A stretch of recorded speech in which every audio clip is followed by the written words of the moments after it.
What's going on, you guys? Welcome back to the Neighborhood Podcast. One of the hosts of the podcast, my name is Kyle Dabro. So in this video, we're going to discuss the Game 5 matchup in the NBA Finals that's going to take place on Saturday between the Milwaukee Bucks and the Phoenix Suns. As it currently stands, the Finals stands at a 2-2 series tie. Milwaukee won their home games in games 3 and 4 to tie up the series, and it is setting up for a compelling Game 5 matchup when it takes place in Phoenix tomorrow. So let's dive into this preview and let's address some of the bigger points going into this game. We'll start with Milwaukee first, since they've been on the roll the last two games. Milwaukee has been on fire due to Giannis Antetokounmpo being an absolute beast in games 3 and 4.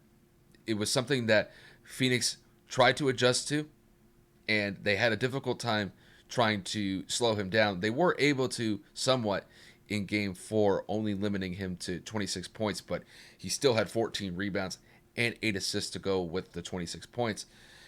In game 3, he had over 40 points, and it's just a nightmare defensively to try to slow him down. And I thought the way that Phoenix was able to flood the paint whenever he got the ball, that's what they had to do. There were times where Giannis was getting trapped, he was getting double teamed, and if he was close to the rim, you had 3 Phoenix players trying to defend him to not get a shot up. That's something that Phoenix is going to have to continue going into Game 5 if they're going to have some sort of success against Giannis. But in Game 4, we saw Chris Middleton finally pop off. Chris Middleton had had some modest performances before Game 4, and then he absolutely lights it up for Milwaukee, dropping 40 points, and was one of the clutchest players for Milwaukee, especially in the fourth quarter in Game 4. Because by and large, Phoenix was leading for the most part in Game 4. Milwaukee outscored Phoenix 33-21 in the fourth quarter, and in large part, it was due to the production and the execution that Chris Middleton was able to display when it mattered the most. So, Milwaukee is definitely on a roll right now, and as far as their shooting goes, they're going to have that continue if they want a shot to win Game 5. And they're going to have some bench players step up as well. We saw Pat Connaughton have a decent game in Game 4. I'd like to see Bobby Portis have a little bit more of an impact than he did in Game 4. He only scored 3 points on a corner 3. So if he gets some open shots, I expect him to knock down either some mid-range jumpers or maybe a spot-up 3 if the chance presents itself. And then transitioning to Phoenix here.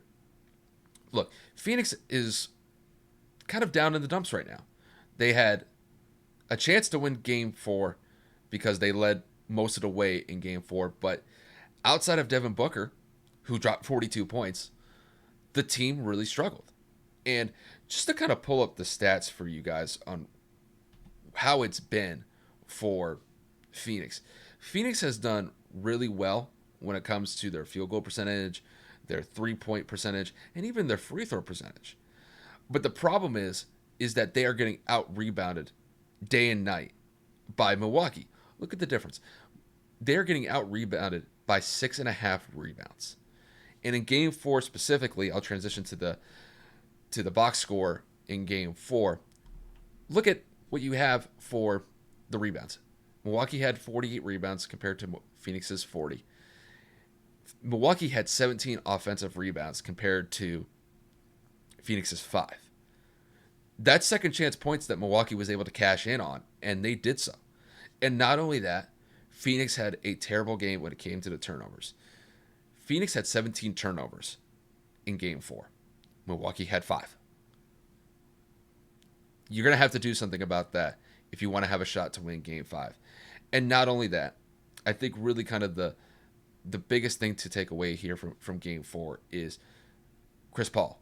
Chris Paul is going to have to step up from that disastrous Game 4 outing, only scoring 10 points, shooting 5 of 13, and 5 turnovers, and really giving up the worst turnover of the game, which essentially iced it for Milwaukee with about 30 seconds to go in Game 4. So I do expect Chris Paul to have a bounce-back game from what he did in Game 4. I expect Devin Booker to come back as well. I don't know if he's going to drop another 42-point performance like he did in Game 4, but I wouldn't be surprised if he goes out and scores maybe 30, 35 points because in game 4, he was unstoppable no matter what Milwaukee could throw at him defensively. So this is going to be quite a compelling matchup the way that I currently see it. If I had to put a prediction for game 5, I'm going to go with the Suns here. I think the Suns, they're back at home. I think they're going to address the issues that have really hurt them the last 2 games in games 3 and 4. And I just think overall, I think Phoenix's defense is going to step up and slow down Giannis. And I think Chris Middleton is not going to have the game that he had in game 4. I still expect Chris Middleton to probably go out there, score 20, 25 points, but not 40. And I think Giannis is going to probably put up somewhere around 30. He's been able to do that the last couple games except for game 4. But I think just overall, I think Devin Booker, Chris Paul, and I think the role players for Phoenix are going to be the difference here. Mikal Bridges has a chance to go off like he did in game 2. In game 2, he had over 25 points. And I do expect someone like Mikal Bridges to really show up here. And not only that, I expect Jay Crowder to continue his solid play from the last 2 games in Milwaukee. So even though that Phoenix lost those games, Jay Crowder has been one of the better role players in those losses for Phoenix. And I do expect his shooting, as far as his excellence behind the three-point line, he's been an excellent three-point shooter for them the last couple games. I expect that to continue going into game 5.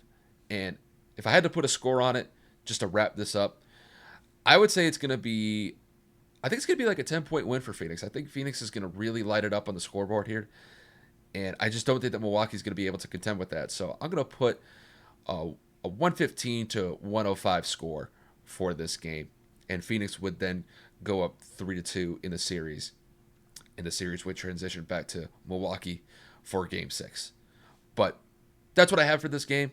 If you guys like the video, please like the video below. If you guys want to support the channel in any way, shape, or form, hit that subscribe button below. Any sort of support that we can get for the channel, Kevin and I definitely appreciate it. Once again, thank you guys for just tuning in to watch the video, and we will see you guys later.